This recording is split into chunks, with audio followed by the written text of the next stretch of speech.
విలక్షణమైన నటనకి పరిపూర్ణమైనటువంటి రూపం కోటా శ్రీనివాసరావు గారు. మహానటుడు, ఒక లెజెండరీ క్యారెక్టర్ యాక్టర్. మా ఇద్దరి నట ప్రస్థానం కూడా ఒకే సినిమాతో ప్రారంభమైంది. అది ప్రాణం ఖరీదు.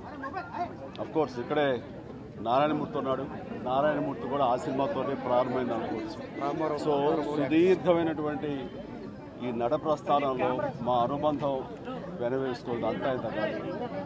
ఆయనతో నటిస్తున్నప్పుడు తెర మీద ఆయన నటనను చూసి అద్భుతం అనుకోవడం వేరు.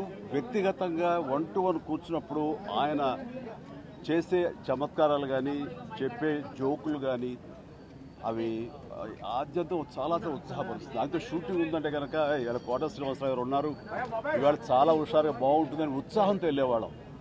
అలాగా ఆయనతోటి ఒక అనుబంధం పెనవేసుకు వెళ్ళింది. ఇక ఆయన చేయలేని క్యారెక్టరు, చేయని క్యారెక్టరు, మాట్లాడని యాస, మాండలికాలు లేవనే చెప్పాలి.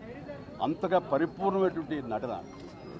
నాటక రంగం నుంచి వచ్చి సినిమా రంగంలో తనకంటూ ప్రత్యేకమైన స్థానం ఏర్పరచుకున్నటువంటి గొప్ప నటుడు. ఆయనతోటి నాకు ఎన్నో సినిమాల అనుబంధం ఉంది. ప్రతి సినిమా ఒక్కొక్క అద్భుతమైనటువంటి నాకు ప్రత్యేకం. అండ్ అలాంటి మా కోట శ్రీనివాసరావు గారు ఈ రోజున లేరు అనుకోవటం అనేది నిజంగా చాలా తీరని లోటు.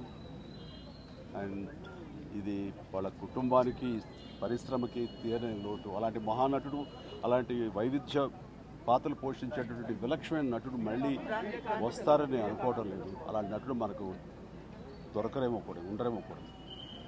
అది ఎవరు పూర్తి చేయటువంటి చాలా భారీ నష్టం ఈ పరిశ్రమకి.